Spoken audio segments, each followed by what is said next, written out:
451 was filmed in 1966 by Francois Truffaut and originally written by Ray Bradbury in 1953. Truffaut listed the help of John Louis Richard to help write the script that would become a movie marvel. Truffaut made interesting decisions as director, deciding not to follow Ray Bradbury's novel Truly. Hello? Listen, get out. What? Hurry. Who's that? Quickly, get moving. I... For God's sake, get out of there. Hello?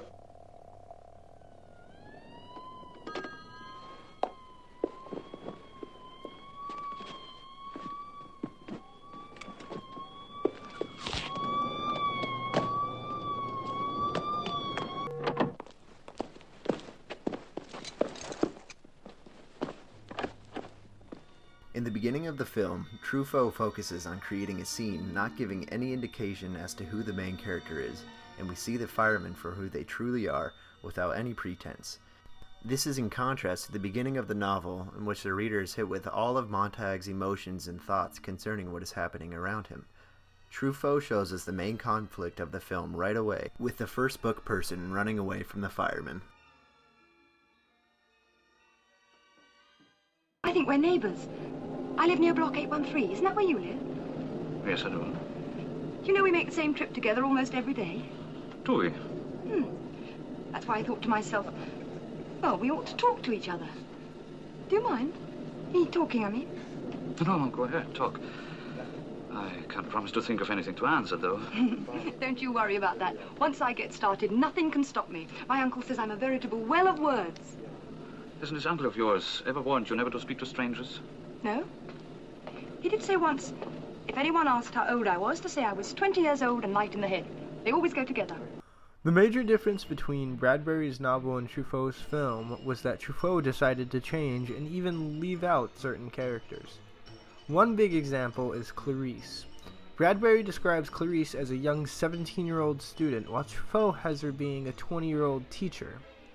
It changes her relationship with Montag from being strictly platonic to somewhat of romantic, though Truffaut did keep her whimsical and free attitude. We also see changes in Mildred. Well, if Linda thinks it's all right. Linda! What do you think, Linda? Isn't it, Linda? Linda, you're right. Linda? Linda, you're absolutely fantastic. Truffaut may have changed the name because Mildred in Old English means gentle strength, which didn't really fit the Mildred character.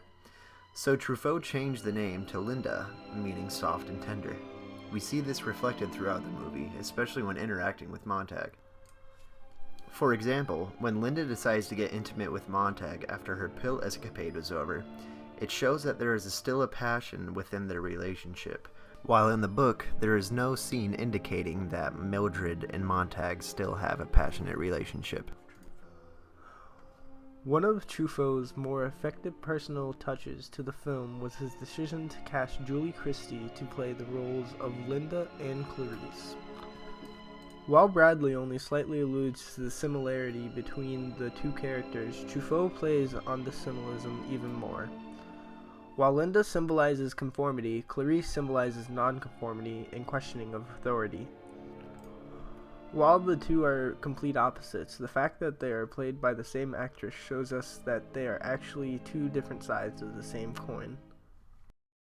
You see, Montag? That man over there hasn't much longer to live. He's The Weir of Hermiston by Robert Louis Stevenson. The boy is his nephew. He's now reciting himself so the boy can become the book. There's my shame, perhaps my sin. At least and in the sight of God, not my fault. There's my shame, perhaps my sin. At least and in the sight of God, not my fault. He was more afraid of death than of anything else, and he died as he thought he would, while the first snows of winter fell.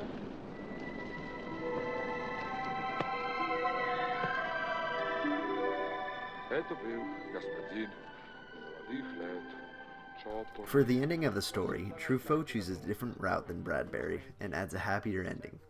Not only that, but Clarice, who dies in the novel, is still alive and well. This lets the audience think that there is hope for reconstruction of society, with men and women being known as a book they've memorized. With all of Truffaut's personal touches, such as Julie Christie playing both characters, Mildred being changed to Linda, and him paying more attention to the bigger picture rather than smaller details, Truffaut proves to be the true author of Fahrenheit 451.